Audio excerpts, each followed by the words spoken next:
Hi, and welcome to my channel. Today I got an interesting build for you, so join me as I give a Lenovo ThinkCentre M900 PC a complete makeover. This video is going to cover the entire upgrade process, showing you each step I take to transform this into a powerful and efficient machine suitable for tech enthusiasts, home office workers, and small businesses. This is not a gaming PC. It does not have a 6-pin or a large power supply, so you would have to upgrade the power supply to put in a powerful GPU. But you could put in like a GTX 1050 Ti that does not require a 6-pin connection, and you could play a lot of games on that particular graphics card. But that's not what we're building here. So let's get started on this and take a look inside. Well, let's go back to the front again. You might notice there's a piece missing here. So the plastic piece here is missing. So just wanted you to see that before we take a look inside, because we are going to be adding a second DVD drive, because it's kind of hard to find those parts, and for some reason they want like crazy amounts of money for a little piece of plastic. So I figured, why not put a second DVD drive in there, and if you have any use for it, like duplicating DVDs, then you'll have that. Some people still actually use DVDs. They're good for putting photographs and things like that on there. So, and good for handouts for some certain small businesses in certain situations. So here we are. We got the inside of this. So inside of here, we're going to put in the DVD. We're going to mount an SSD with Windows 11 here. And we're in the bottom here, we're going to put a 500 gigabyte hard drive to give you some extra storage space. Now, at any time, you can just follow the instructions and watch how I do this and add a larger hard drive. But a 500 gigabyte, that should get you started for light gaming or business stuff. And like I said, you can always upgrade that to a larger hard drive in the future, even up to 20 terabytes. All right, so we're going to be adding another 8 gigabytes of memory. So this has one 8 gigabyte module in it, and we want to add a second module. So that's one of the other things we'll be doing in this video. We'll also be adding a graphics card. So this system doesn't need a graphics card, but it won't hurt to add one. So we'll be adding a graphics card to this system just to give it a little bit more oomph, because when you have the graphics card in there, it helps take a little load off of the memory, and so you can get a little bit more performance. And besides, graphics cards are graphics cards, so they're made specifically for that purpose. So this is the graphics card we're going to be putting in there later. It does not require power. It's a very low power card, but as I said, it'll still give you a little bit more performance by not using the onboard graphics. So I'll show you what that looks like on the back here. You can see you have 2 display ports. So you could plug a monitor in here, but again, then it's using system memory, and it's just not quite as good as using a graphics card. So that's the direction we're going to go there. All right, let's take a look at what we're going to be putting in here. So this build, as I said, we're going to be adding the graphics card. This is a DVD drive, and we're going to fill that hole in the front with that. We're going to be adding a 256 gigabyte SSD for the operating system, which is going to be Windows 11. We're going to use this adapter to allow it to adapt to the drive tray. So we're going to put all that together and mount that in there. Here is the 500 gigabyte Western Digital Blue drive. Give you extra storage. We have one more 8 gigabyte memory chip in there, and this is thermal paste. So we're going to pull out the cooler and we're going to add new thermal paste. And the reason for that is older systems, the thermal paste is probably dry, unless somebody at some point took care of that by adding new thermal paste, which is very unlikely because this was almost certainly in an office environment. So it is extremely unlikely that anyone actually replaced the CPU thermal paste. So we're going to do that so that you don't have CPU throttling. And CPU throttling is when a system, when the CPU of this system gets hot, then it lowers the voltage and the performance to keep from destroying the CPU. So what you want is to ensure that it doesn't throttle so you get maximum performance, but without burning up your CPU. So to accomplish that, we're going to put new thermal paste in there. So let's jump right into this, and we're going to start with the CPU. So we're going to pull off the cooler with these 4 screws down in here. So you see these screws, and you always want to do a little bit at a time for each one, and then the same thing when you're putting it back on. Very important. It's very important when you're taking it off so that it doesn't get move around on you or anything, and when putting it on so that the thermal paste spreads evenly. Very important that we get that new thermal paste in there spread nice and even. I have seen systems where the thermal paste didn't cover the entire CPU, and that can lead to thermal throttling. If you have the majority of it covered, then in most circumstances it wouldn't throttle. But when you're trying to do something where you actually need more performance, that's when it's going to bite you. So we don't want that. What we want is maximum performance at all times. So to do that, we want to make sure we get enough thermal paste on there.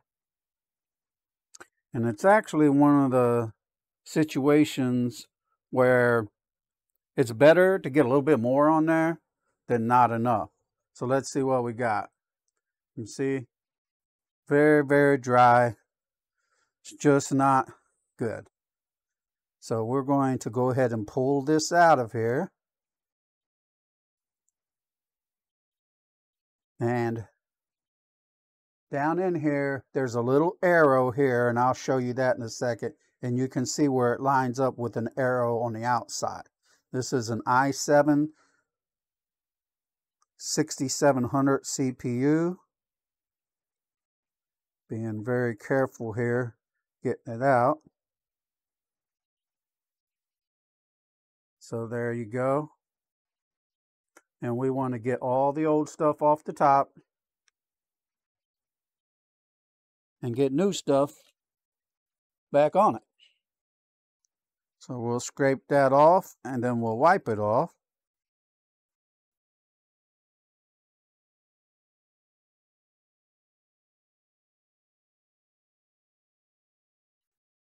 And that'll ensure you're getting the best possible contact, that nothing is coming between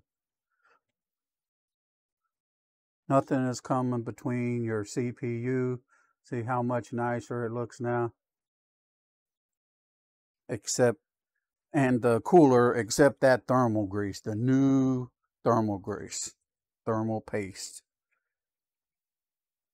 Some people call it grease, some people call it paste. I probably call it both from time to time. I think I already have. So there you go. We got all that cleaned off.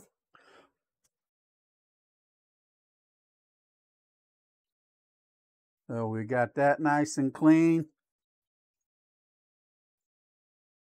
And we have this nice and clean. And I always tell people, you want to hold it like a CD or DVD, if you know what that's like. You hold it from the edges. You don't want to touch this. You don't want any contact there. Now we're going to place it back down in there gently, because if you bend these pins on the motherboard, you're probably done. Probably just going to need a new motherboard. So we're going to lay it back down in there very gently and get it to line back up. And again, that little arrow is going to line up, and you know you're going to be in the right place. And then we're just going to put that back down. You see it goes under that little screw like so. And then back under with the arm there. And that's it for that. Now all we got to do is put some thermal paste on there. Now, I just watched a video earlier, and it's funny because it's just a common theme that there are a million different opinions on how to apply thermal paste. Now, I've done this a lot, and my system's probably not perfect, but I actually did a lot of testing. And for my tastes, I believe that like a 5 die is like a dice. The biggest amount is in the center, and then a little dot around it. And I think that'll spread out really nicely. I have, like I said, I've tested it. I've done it a lot of times, and that's been my experience. Now I'm going to very carefully plug this back in, because with my hands it's a little hard to do after the fact. Now it's super important that you very gently put this back down in there. You do not want to drop it on the motherboard and damage something. So we're going to line it up super careful and get it down in there. And then, as I mentioned, we're going to start one, and then we're going to go across and start the next one, keeping it lined up. And then the same thing again from one corner to the other corner. And what that's going to do is ensure that we get the best possible spread of the thermal paste. And we're just going to keep doing that, crossing from corner to corner until we get it down. And you do not want to torque these. You just finger tight. If you have to use any strength, you're doing too much. Don't ever use any strength to tighten one of these down. Motherboards and computers in generally are very fragile, and they are not meant to be torqued. Just unnecessary. There we go. You do want them tight, but just finger tight. Very gentle. So there you go. First step, we have a clean and newly pasted CPU. So the thermal paste is going to ensure that this system does not thermal throttle. All right, next step, we're going to inspect this memory module placement.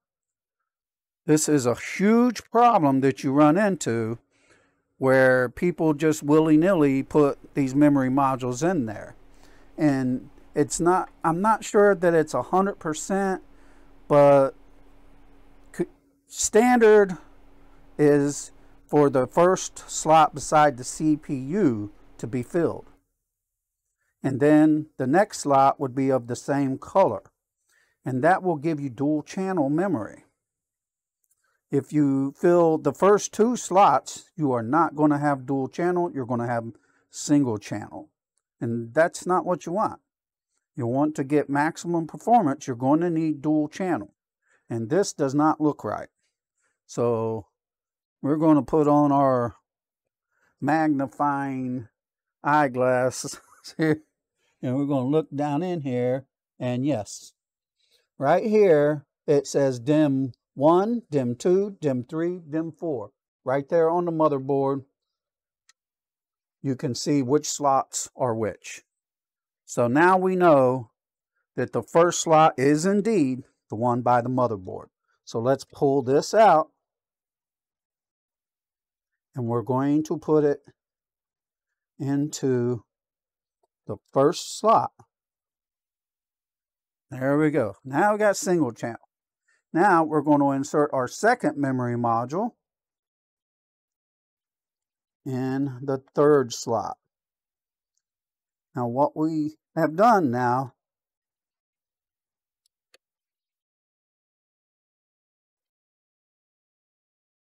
is obtained dual channel memory performance. And that's what you want. So there you go. 2 steps down. We have the CPU pasted and we have added memory. So we've gone from 8 gigabytes, which is like a bare minimum amount of memory, to 16 gigabytes, which is good for just about anybody. Gaming, office, just about anything you need a computer for, 16 gigabytes is good. Some of the newest games may benefit, but very few of them. And this system isn't made for that anyway. So yeah, what's the point? Now we're going to click this little tab back here, pop that down so we can access this and pull that out. Then we're going to put in the GPU. It's a Quadro K420. It has a DVI and a display port. And we're going to line that up super carefully. Make sure we get this into the slot in the back. And we're not going to try to put it in or force it in until we know we've got it placed perfectly. So there we go. It's sitting in there really good. It looks like everything is lined up. Then we're just going to gently push it down. And we should hear a click as it pops into place. And that's exactly what happened. So we are good.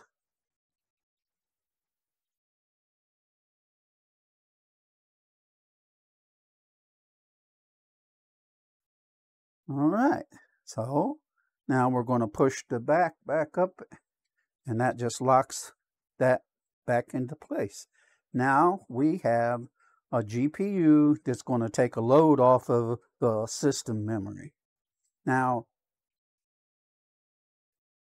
pretty much, as far as I know, all graphics cards still use some of the system memory to give them an extra boost, extra support. But by having this, you're going to take a little load off of that. So very important, something you should definitely be doing, and we are. So there you go. Next, we're going to install these drives. So we have this drive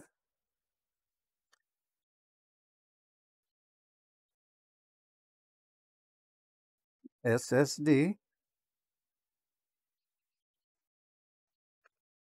It's going to need to go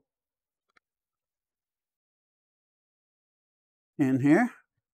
So we're going to get that in, and we're going to add it in with this tray. So put a couple screws in there.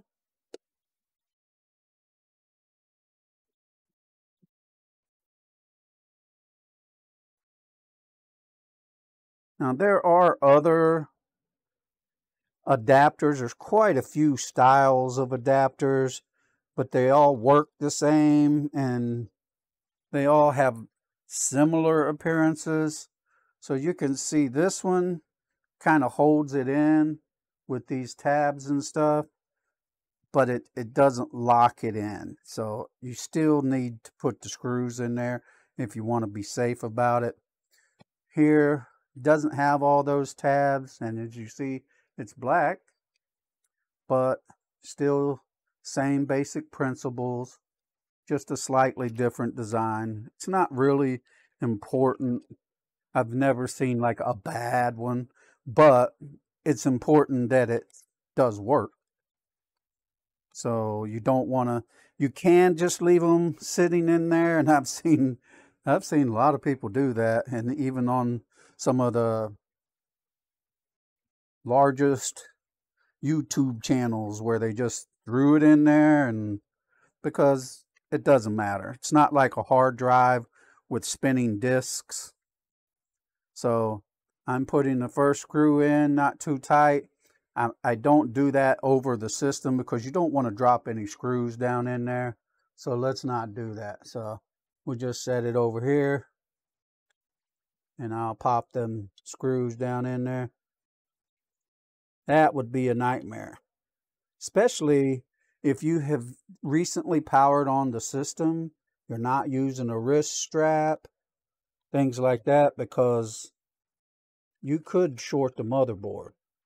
Would it happen? Probably not. I've dropped screws down in there, quite a few times in some of the systems that I've built, and I just tipped the case and got them out of there, no problem. But you don't want to win that lottery. So it's best to do this kind of stuff away from the PC. That way it's not going to happen, because it can't happen. So now we need to line this back up here, and we're going to pop it in the tray. And there you go. Drop that back in to the slot over here.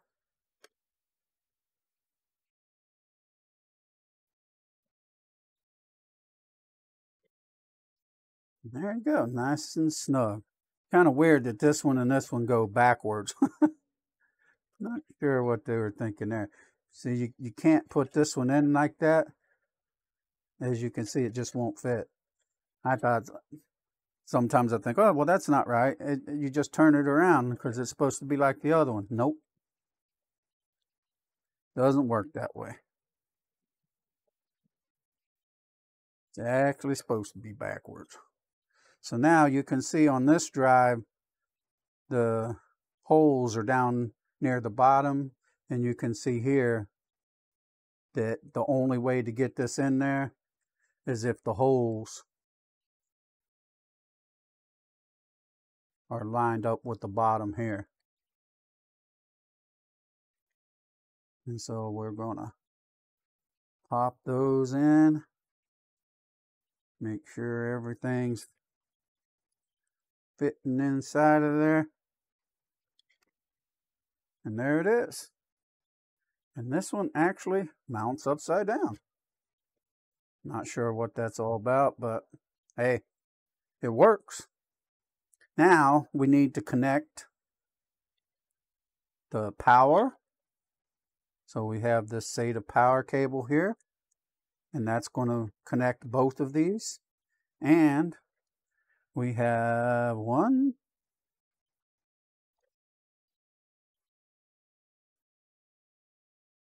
2, 3,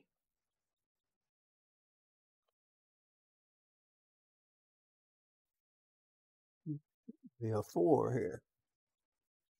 Where is 4?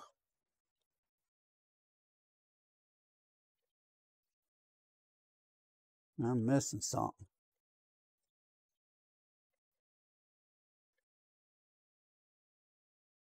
So there's not a 4. So we're going to plug in a 4. So this is going to go to the DVD drive. This one is going to go to the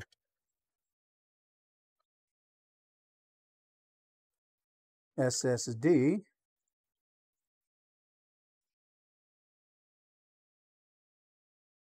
And we're going to get one more. And we're going to plug that in. Chill.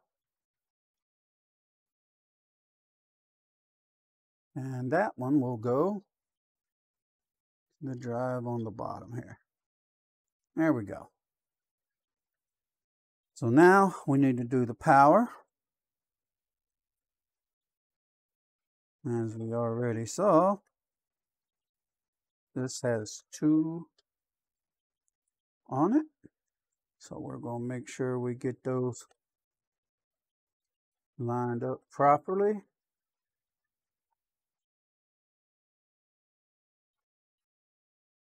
One here, and then one here. And that's all there is to it.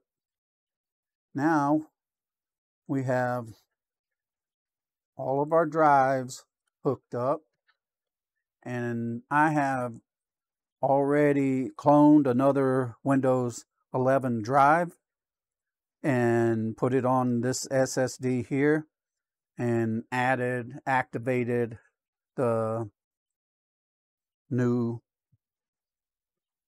license. So they're all good. All right, now we need to add this DVD drive. So it's going to insert from the outside. So like so. And we're just going to pop it in there gently. It shouldn't go too far if you don't force it.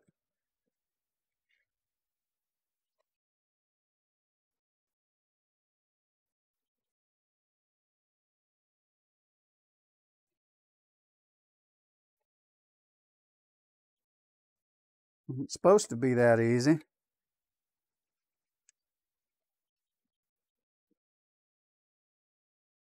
It's not cooperating a whole lot.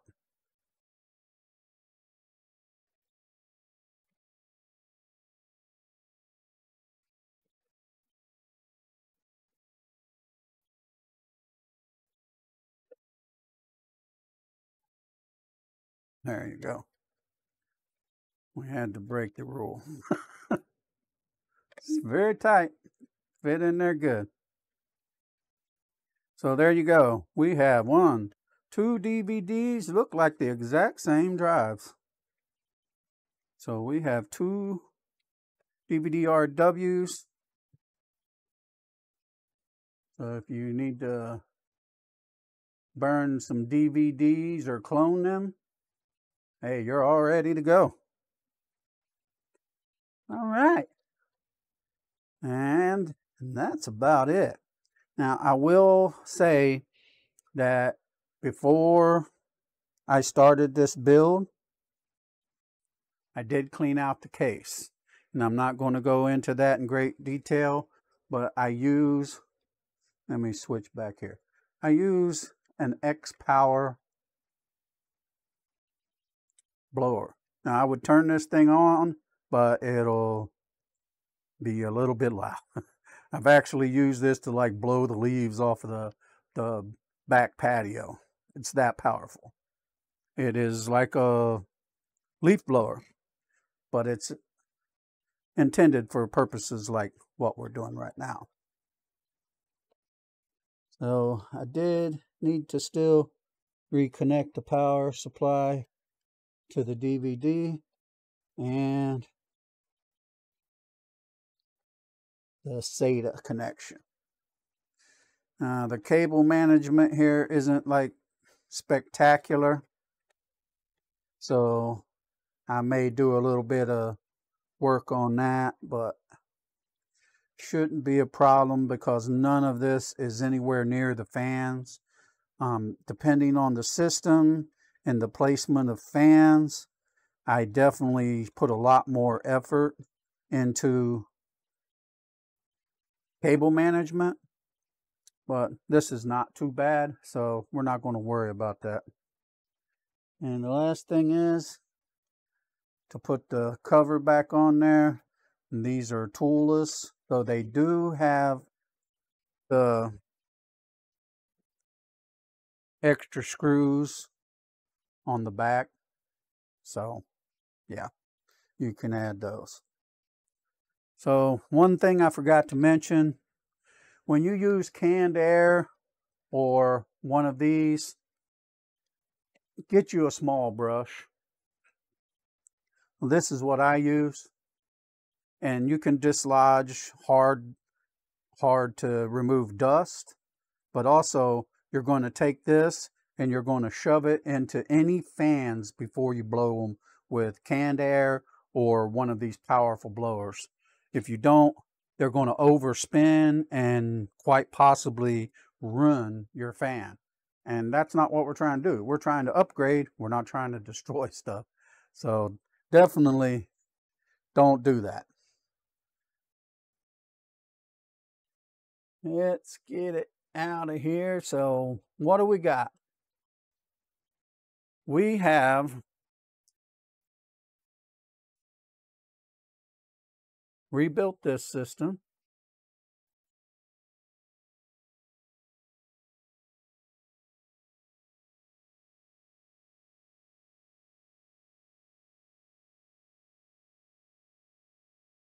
And the new specs are 16 gigabytes of memory.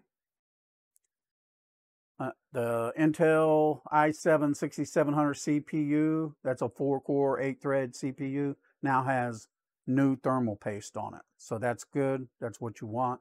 It's not going to thermal throttle. We have a 256 gigabyte SSD with Windows 11 loaded. We have a 500 gigabyte Western Digital Blue hard drive for extra storage. We have an NVIDIA Quadro K420 GPU to take a little load off of the system memory. We have 2 DVD-RW drives in case you want to do some CD or DVD cloning. And the operating system is Windows 11 Pro. So it's a very capable system. It's going to handle any kind of office tasks that you have. And as is, it'll do some like super, very, very light gaming. If you want to do more gaming, you're going to need to go with, at a minimum, a GT 1030, but I would highly recommend GTX 1050 Ti. So that's going to be the one that's going to give you pretty, it's going to give you usable frame rates, or should I say playable frame rates, and many games.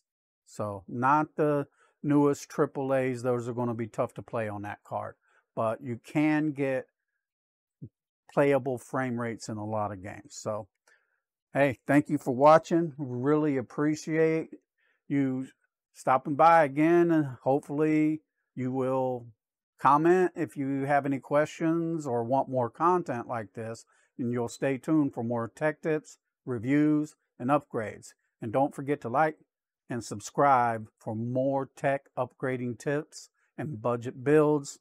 And if you like this PC, head on over to my website. Just look in the description down below. You can buy this exact build or one of the other builds that I have done on this channel.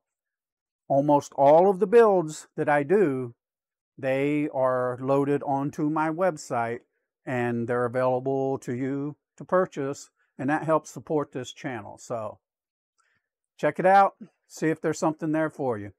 And thanks again for watching.